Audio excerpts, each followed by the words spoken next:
The National Weather Service in Mount Holly has issued a flood warning for the Assumption Creek at Trenton from late tonight to Friday afternoon.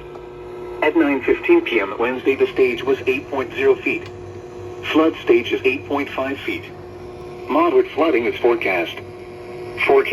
The river is expected to rise above flood stage just after midnight tonight to a crest of 10.6 feet tomorrow morning.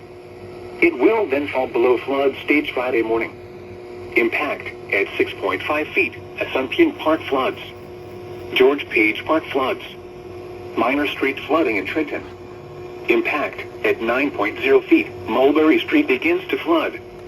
Impact at 10.0 feet, Mulberry Street flooding increases. Evacuations possible. Impact at 11.0 feet, North Fulton Avenue begins to flood. Flood history. This crest compares to a previous crest of 10.5 feet on October 19, 1996.